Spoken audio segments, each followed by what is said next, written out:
Savli police station વિસ્તારમાં બનેલ હની ટ્રેપના ગુનામાં સંડોવાયેલા બે આરોપીઓને ગણતરીના સમયમાં પકડી પાડી ગુનાનો ભેદ ઉકેલતી Savli police station surveillance team ગઈ તારીખ 3/12/2024 રોજ ફરિયાદી શ્રી પ્લેટ નંબર 301 ઈશ્વર દર્શન એપાર્ટમેન્ટ કુંભારિયા ગામ સુરત ખાતે મહિલાને મળવા માટે આવી તે દરમિયાન તેઓ એક રૂમમાં મહિલા સાથે બેસેલ હતા ત્યારે ચાર અજાણ્યા ઈસમો પોલીસ તરીકેની ખોટી ઓળખ આપી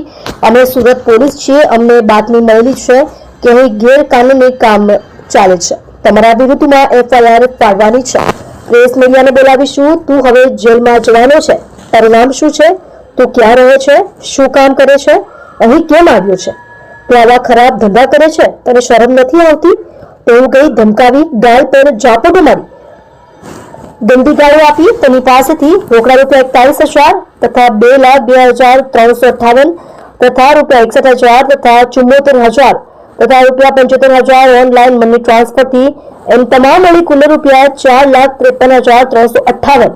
બળજબરીથી પડાવી લીધેલ હોય ફરી વખત અહીં આવતો નહીં તેમ કહી ફરિયાદીને જવા દીધેલ. ત્યારબાદ ફરિયાદીશ્રીને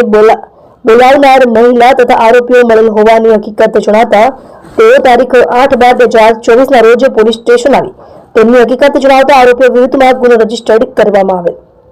સદર બનાવ ગંભીર પ્રકારનો હોય મહેરબાન પોલીસ કમિશનર શ્રી અનુપમસિંહ ગેહલોત સાહેબ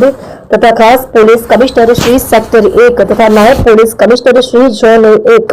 તથા મદદનીશ police commissioner Shri B division Surat શહેરનાઓને માહિતગાર કરવામાં આવેલ અને તેઓ સત્વરે આરોપીને પકડી પાડવા સૂચના આપેલ.